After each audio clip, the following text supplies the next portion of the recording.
looking to help you develop a competitive application for the John A. Knauss Marine Policy Fellowship.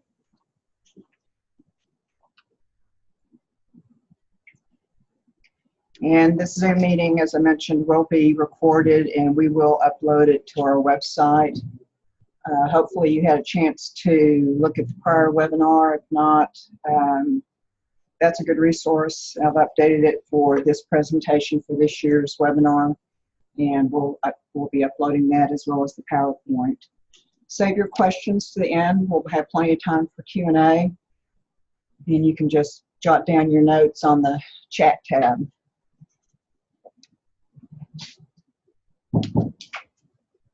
So our Director of Texas Sea Grant, Dr. Pamela Plotkin, has turned the reins over to me.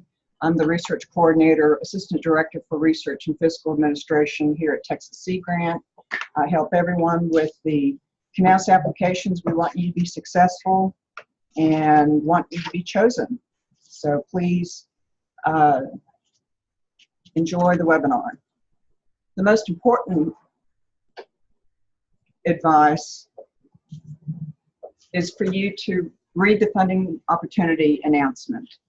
And if you've done that, a lot of this information should not really be new. Some applicants have applied for the fellowship multiple years, and perhaps they scored high but didn't score quite high enough to be chosen as a fellow. But either way, the most important thing is to read the guidelines. The instructions are there. Follow the directions. I point you to read the evaluation criteria, pages 12 and 13, which tells you what the reviewers are looking for in each of the components that are required for the application.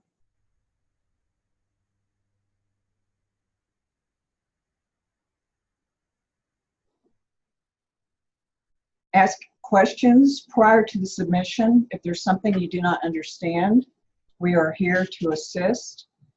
Once your application is submitted to the State Sea Grant Program, once you submit your PDF application to me, when we go into the review process, there is no further changes that are allowed that we can guide you on for your application. We have to send the application unchanged to the national office for their review.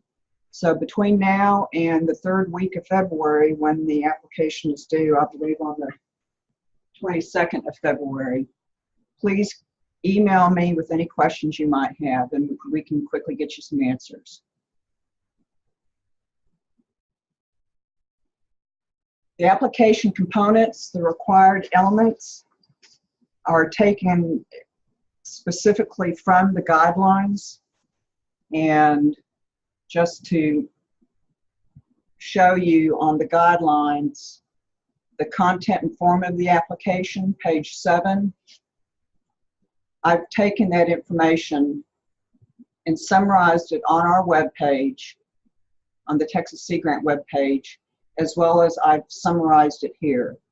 So a lot of the budget type information, the budget justification type information, those are items that our sponsored research services programs office will complete for you in the actual NOAA grants.gov application will all be completed by us here at A&M. You do not have to worry about that.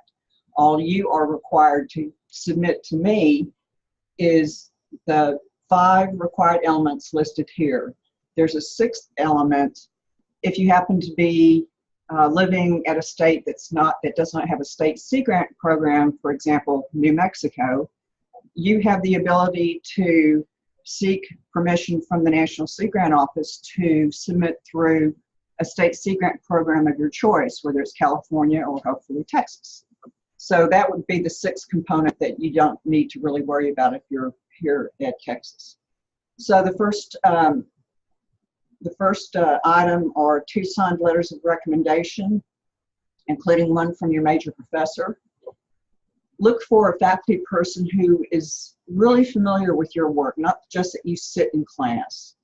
So a faculty person that is academically familiar with you may be substituted for the student's major professor, but 2 signed letters of recommendation. And if you can, try to keep, I don't think there's a page limit on the letters. Usually they're 1 to 2 pages from the professor, so you can provide that guidance to them. But again, everything is in the Federal Funding Opportunity Guidelines. The second component, and when you submit these 5, submit them all to me in one PDF document and just email the document to me. That PDF file will have these items in this order. So that makes it so much easier for the reviewers to look at all of the applications consistently. One PDF file from each applicant should have all of these components in the required order here listed 1 through 5. So the second point for your required element is the personal education and career goal statement. This will emphasize to the reviewer your abilities and your expectations that you're hoping to gain from the fellowship, and how it will be a good experience for you in the way of your own career development. And this has to be less than 1,000 words. You don't want to have an application excluded for review if you have 5 letters of recommendation, or if your career goal statement is 2,000 words. So keep with the directions and the requirements. When the reviewers are reviewing applications from across the country for 33 state Sea Grant programs, this is why there are these specific requirements, so that you can be consistent with all the other applications, and then you can allow your information to shine over other applicants' document application file. The third point is your resume, your personal academic curricula vitae. This one does have a page limit, no more than 2 pages. Your transcripts need to be the official. Some fellowships, I know the NOAA Coastal Management Fellowship, they allow unofficial transcripts, but this fellowship that goes to the national office does require official undergraduate and graduate school transcripts. Make sure they're clear, scanned copies of those official undergraduate and graduate school transcripts. Then finally, a listing of your classes or plans for the rest of the year for each of these terms that are listed here: spring of 19, summer, and fall of 19. Here is another limitation of page, just 1 page limit.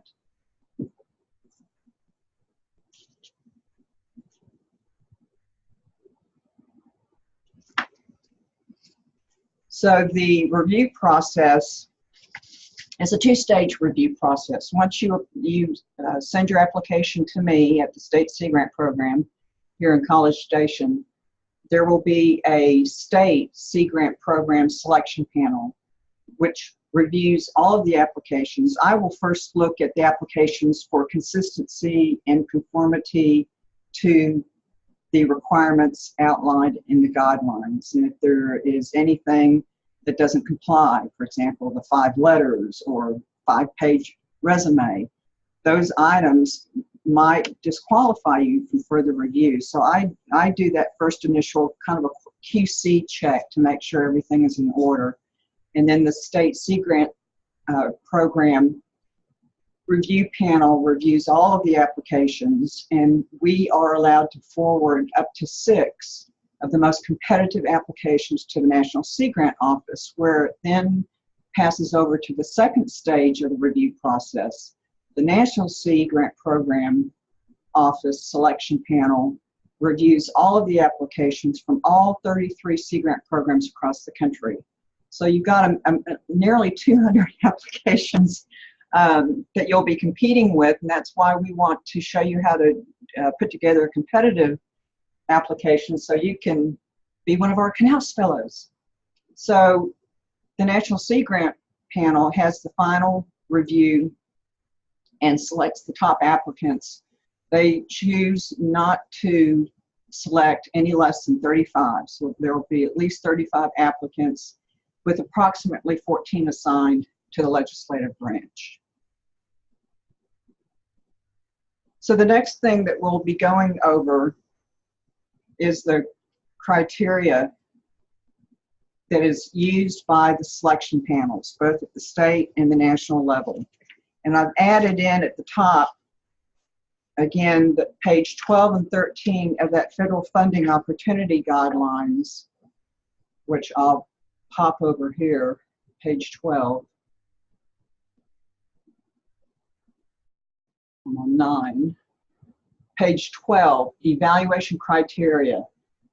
This guideline document from the Federal Funding Opportunity Guideline document tells you exactly what the reviewers are looking for. So take this information, I've summarized it on this PowerPoint, but take this information from the guidelines and gear your personal statement, gear your resume to be part of that criteria that they're looking for, so that you shine to them. So the overall criteria that's used are these 4 areas. 15% of the weight of the review, there will be the recommendations and or endorsements for you. So your letters, the letters from your major professor, and the other letter of recommendation that you have from another professor who knows you academically well. Now, there will be a third letter that I did not mention. After the state Sea Grant panel review selects the top 6 candidates that we want to pass over for the national review, at that point, our director of the Texas Sea Grant program, Dr. Pamela Plotkin, will write a strong letter of recommendation and endorsement for you. So that will be a third letter that the national panel will review and take into consideration at a 15% weight. The next criteria is your academic record. So looking at your clear scanned copies of official transcripts, both graduate and undergraduate transcripts, they're going to look at that strength at a 15% weight. Now you're going to see here there's a higher weight where they want to see your statement, your personal education and career goal statement. And we'll go into some suggestions on how to make a strong statement. So they're really wanting you to tell them how, based on your education and what your goals are for what you'd like to do in the future, and with this fellowship, tell them what you want them to know, and that's a 35% weight. And then additional relevant experience, also weighted at 35%, and that's related to your diversity of education, your extracurricular activities, honors and awards, your interpersonal both written and oral communication skills, and that will show up in your CV.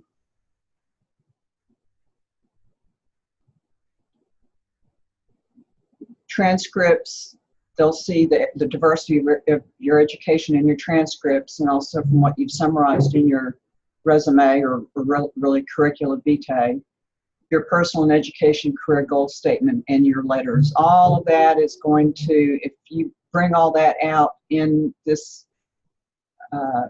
regarding education, activities, honors and awards, presentations you've done, any publications you've done, they're all going to take and look at that experience and formulate, okay, how is this going to be a great fellow? And they're going to weight that 35%.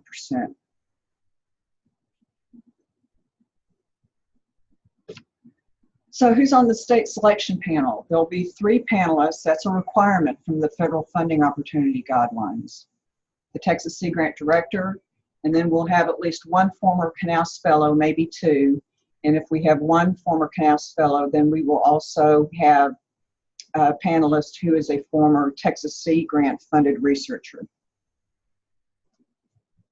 On the national panel, it's comprised of Sea Grant directors and associate directors. It's comprised of the National Sea Grant Advisory Board members and former and current Knauss Fellows. It's really a large panel for all of the 33 Sea Grant programs. Many have an academic background. Many, but not all, are scientists. Many, but not all, have advanced degrees. So when you're putting together your CV, when you're putting together your personal career goal statement, write to a broad audience. Do not include too many acronyms or jargons. Define things if you want to include them. So when you're writing your career and goal statement in your CV, make sure you're using language and terminology that's understandable to a wide variety of individuals, understandable to others who may not be a scientist. If you're a social scientist or a chemical oceanographer, for example, they're going to have more of that understanding than maybe a social scientist might.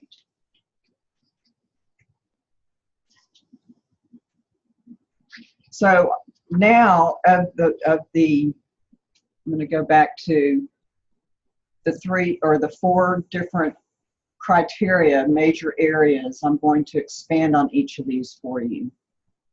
So first, on the letters of recommendation, does the person who's providing that endorsement, can they write a letter that will demonstrate to the reader the knowledge of the applicant and your abilities?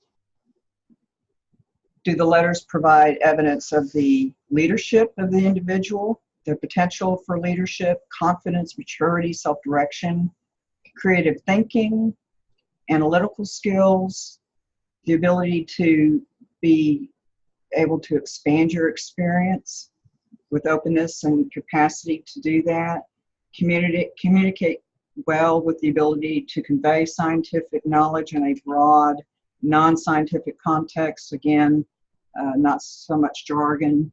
Do the letter writers know the applicant more than just someone who is in their class? Have they communicated in their letter that you participated in a lab or taught a lab or worked with undergrads? You know, have that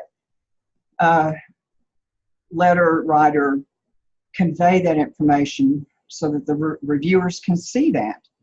Are the letters from a diverse source, i.e. not two professors working in one lab? So the letters are incredibly important.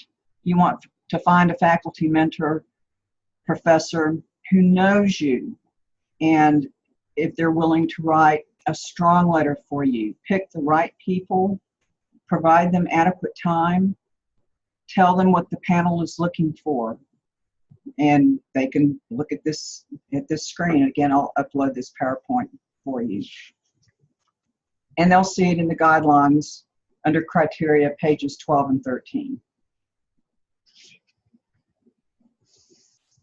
So the other criteria area that the selection panel is looking at is your academic record, a 15% weight. What is the strength of the achievement? They're going to be looking primarily at your undergraduate transcripts and your graduate transcripts and your CV. The letters of recommendation may add or convey additional information, so might your personal career goal statement. But looking at the transcripts, the reviewers are going to look to see if the applicant's area of expertise is appropriate to the stage that you are in your career. Does the applicant display strength in academic performance and competitive course grades? Do the publications, records of publications and/or presentations that are listed on your CV, do they appear to be appropriate to the career stage, field, and institutional setting? And some, it's not that you actually have to have all this. Some people do better with scoring, may not do as much as presentations or publications, and that's okay. Just convey the other areas that you have been successful in, and tell, I always kind of make a recommendation to tell the reader what you want them to read.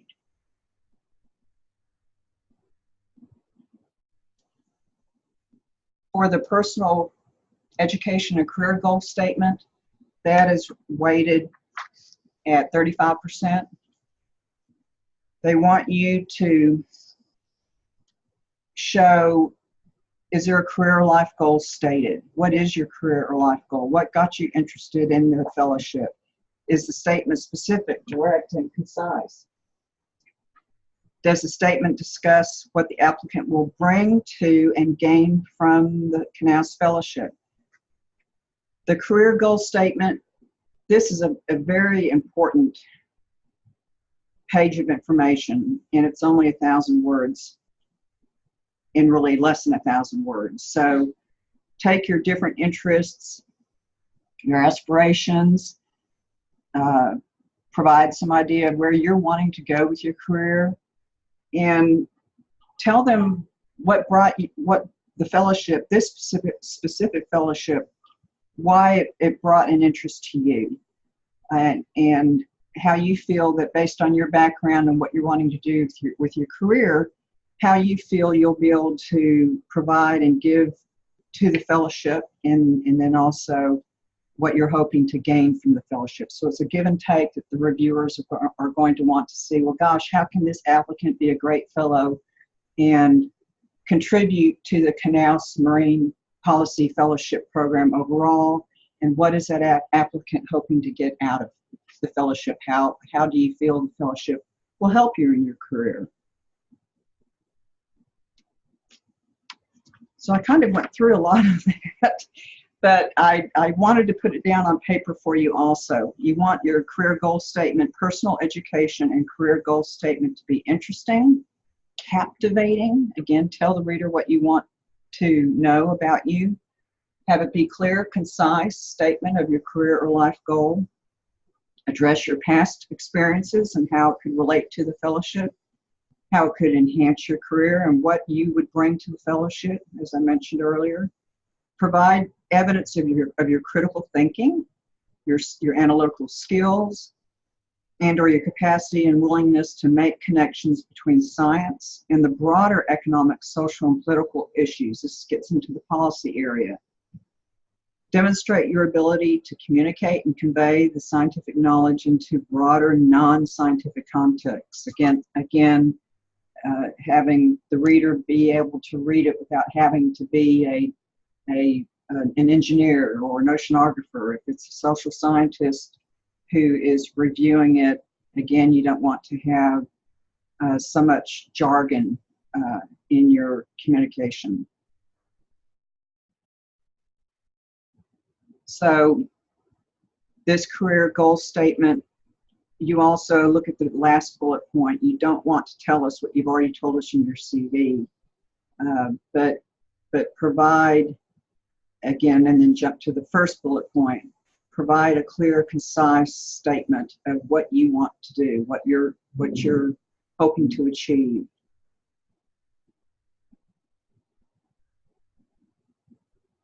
And then there's both the legislative branch or the executive fellowship areas. Previously, it was recommended that a student make a comment on whether they want to be a fellow at a host office in the legislative or executive areas of the government, and that's not required. Keep your options open. The state Sea Grant director may indicate a preference, so you do not need to state a preference.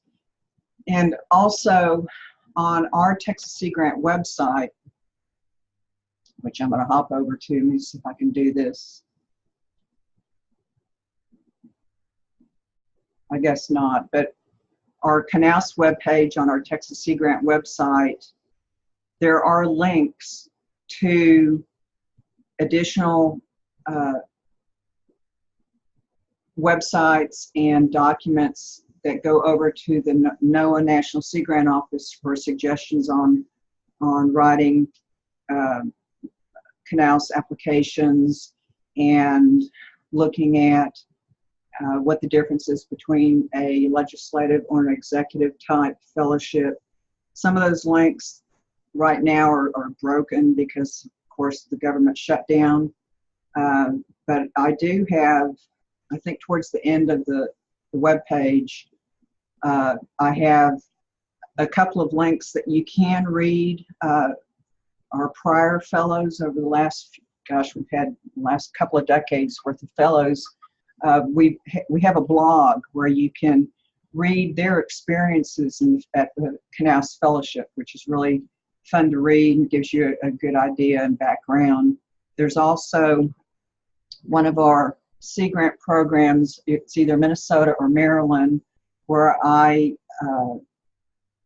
embedded a link to their document, which kind of explains a little more of the difference between the executive and legislative type fellowship. The NOAA National Sea Grant Office, once it opens, there is also a link where you can look and see who the host offices were from the prior year. Host offices don't decide which ones are going to be hosting Knauss Fellows until towards the end of the fall semester, getting closer to October, November.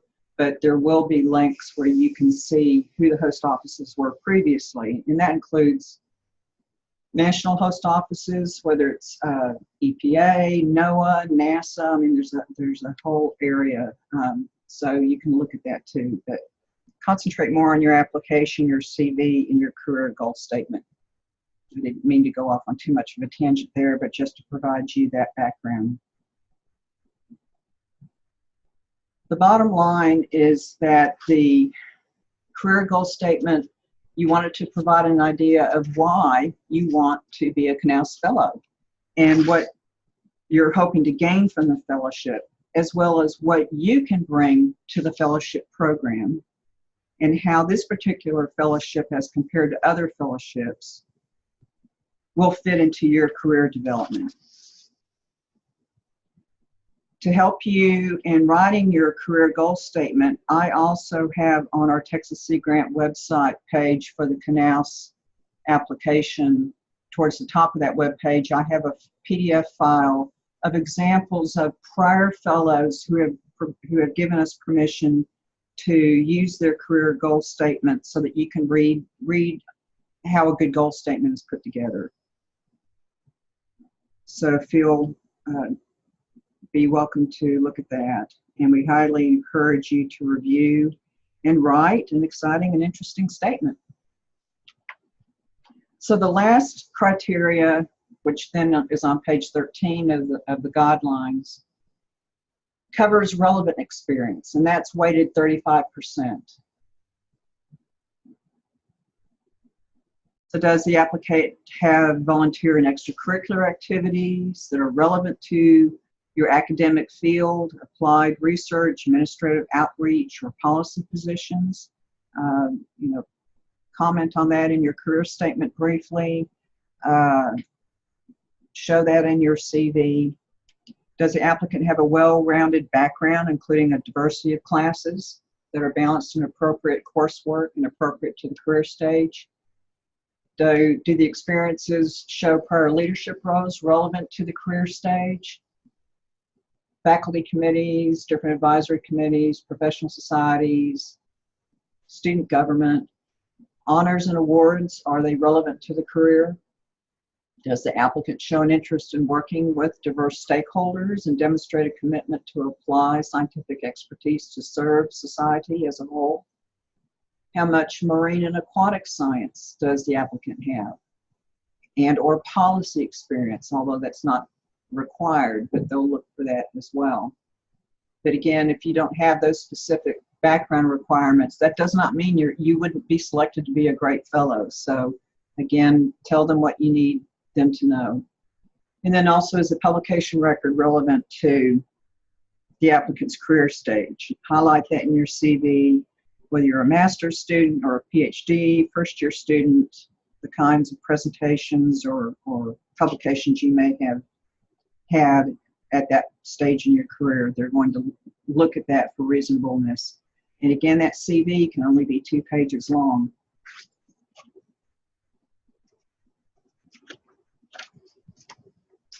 Then there's a list of classes and or plans that they want you to specifically indicate what you'll be doing this spring, this semester, what you're currently working on and what you're enrolled in, what activities you're enrolled in, what you're planning for the summertime, and then for the fall of 2019. This one again has that one-page limit. Now there's no specific guidance as the other slides with those bullet points that were taken exactly from the criteria list in the Federal Funding Opportunity Guidelines. The listing of classes and/or plans, they have not provided us guidance with what they want you to put there. So we want to provide you guidance. Don't simply provide a list. Use the white space. Use this one-page document as an opportunity to describe the purpose of the selection of the classes and plans that you're in process to have and plan on having, and how they will impact your career, further your qualifications as a fellow.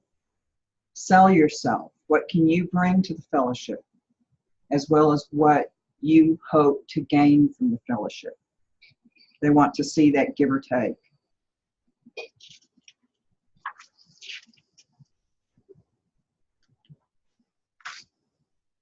So on the curricula vitae, again, do not exceed 2 pages. If they see 2 pages in the application, they're just going to delete them.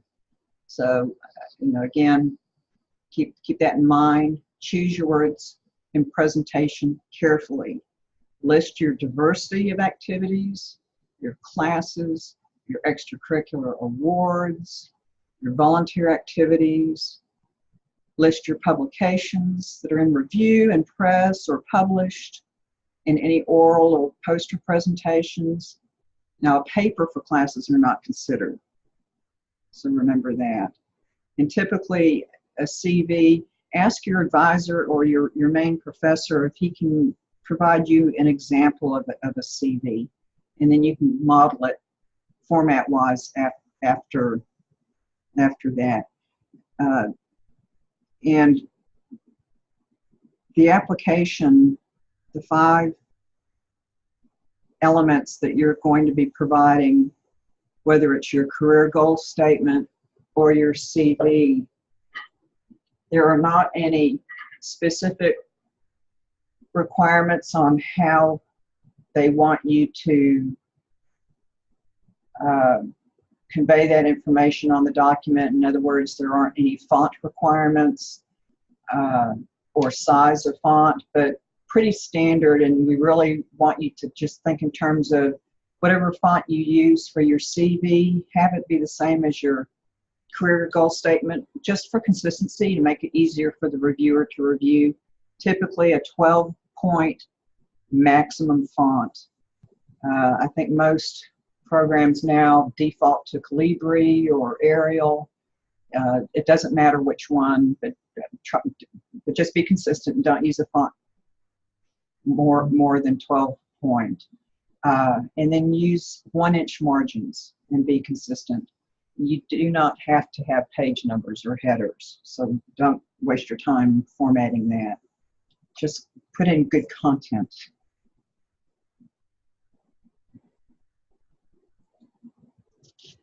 So then, to kind of wrap up what the reviewers are going to be looking for, again, too much jargon where it's not understandable to a broad audience, or acronyms defined. If you do want to use some, that's okay. Just tell them what you want to tell them. Are there misspelled words or grammatical errors? That seems kind of silly, but we're all busy. It's all kind of wanting to try to get everything done. But you can have an advisor or a professor or a colleague or a friend review your documents to have a second set of eyes. There's no reason why you can't do that. I've already covered font requirements, not required, but recommend 12-point font or less and 1-inch borders. Again, because the consistency is best.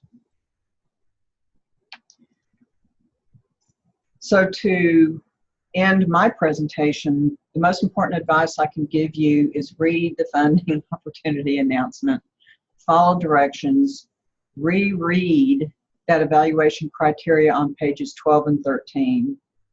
we will upload the PowerPoint file and also get the recording available for you and upload that to our webpage.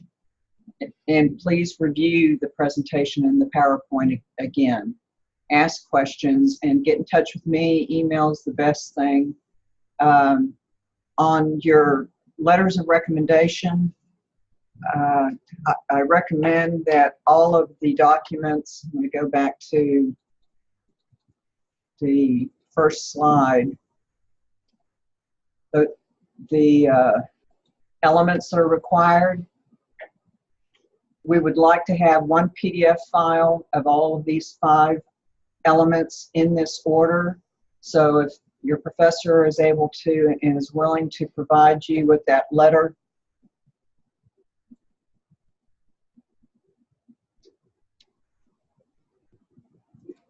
if your professor is wanting to provide that letter and convert it to a PDF, include that as the first element in the listing of 5 in your PDF application.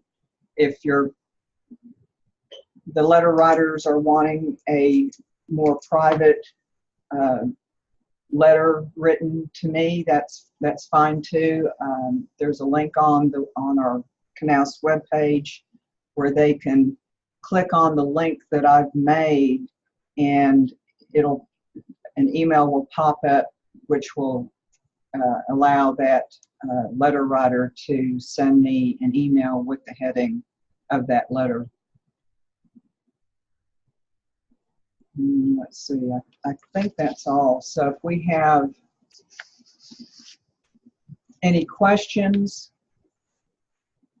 if you've already been writing your questions in here, let me look here under chat. You can start writing your questions now, and we'll just wait and see if any questions come in. I know this is a lot of information. I may have talked too quickly. I don't know. I think the last presentation was over an hour, and I got through in 40 minutes or so. You can always send me an email. So we'll wait here for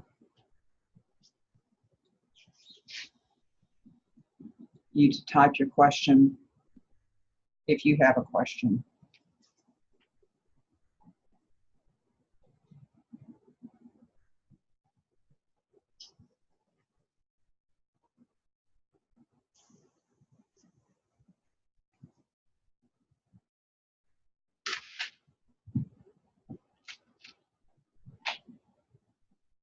We'll just wait a few more minutes. I don't see any questions coming in.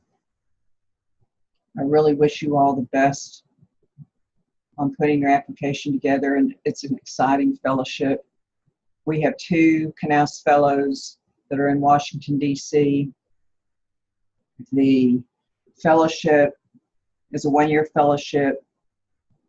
Once you're selected, the period of performance is February 1 of 20 through January 31 of 21. But they are actually, the last couple of years, and they've done it again for this year, they've allowed a 13th month of that 12-month term to allow you to relocate back home or to wherever you're going next. So it's really a 13-month award, but your fellowship work would be February 1 through January 31.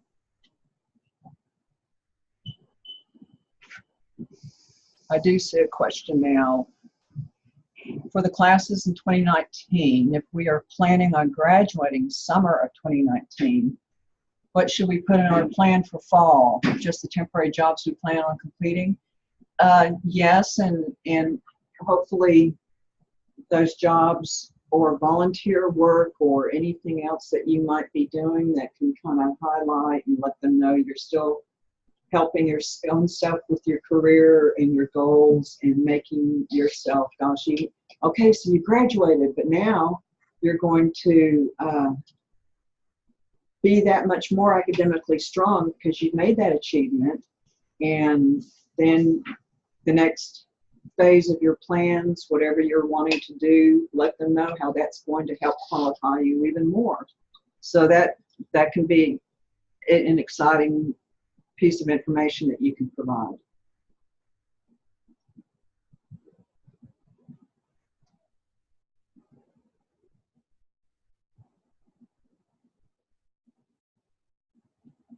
I modified the website last night when I was reviewing the Federal Funding Opportunity Guideline again. They've made a change in how the funds are provided and how they're distributed, what they can be used for. The award that would then be awarded to the Texas Sea Grant program, and we would administer it on your behalf and send you funds. The award itself is $61,500, and the first thing that they want us to be sure to make sure that the student is covered with is health insurance. So of the $61,500, actually first before that is the bucket of funds that they want to set aside for your stipend, for your living expenses. And that is $47,500. And then the balance of the $61,500, which is about $14,000, is first to cover your health insurance.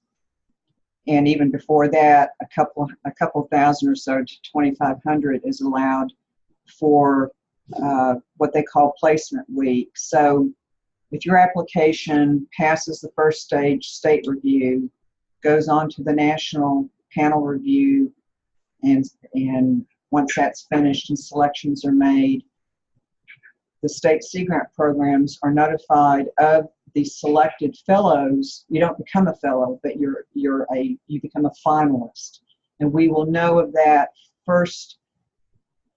Sometimes it moves into more of mid-June.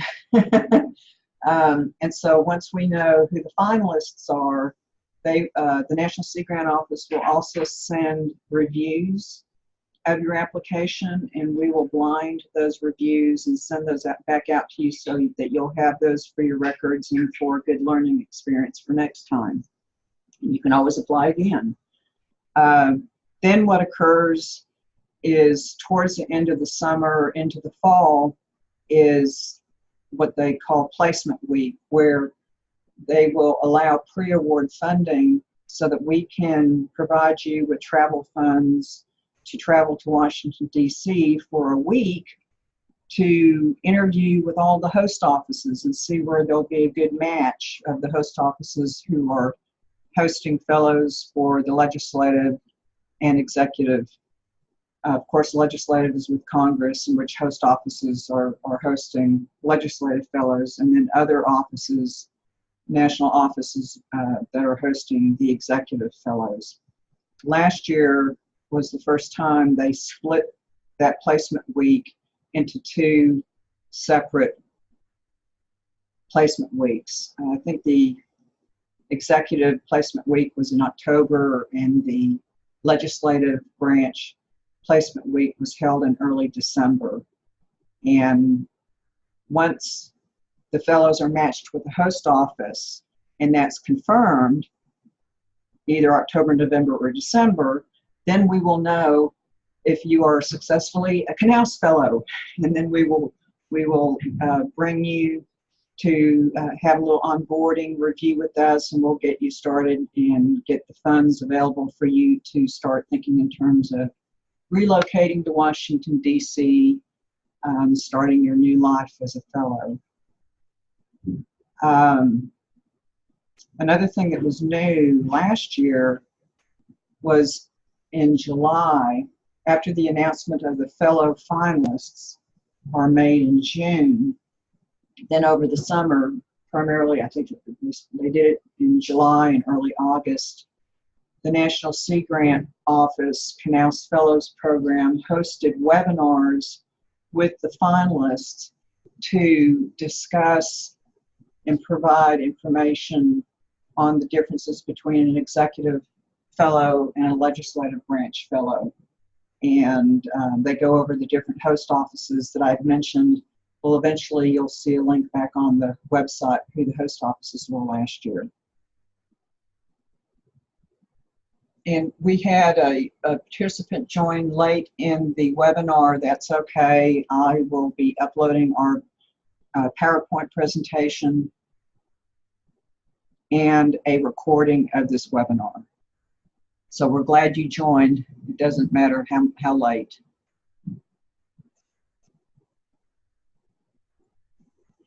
And I don't see any other questions, but I've been talking too, so I'll just wait a couple of minutes, and if there are no further questions, we'll end the webinar, and thank you for joining us.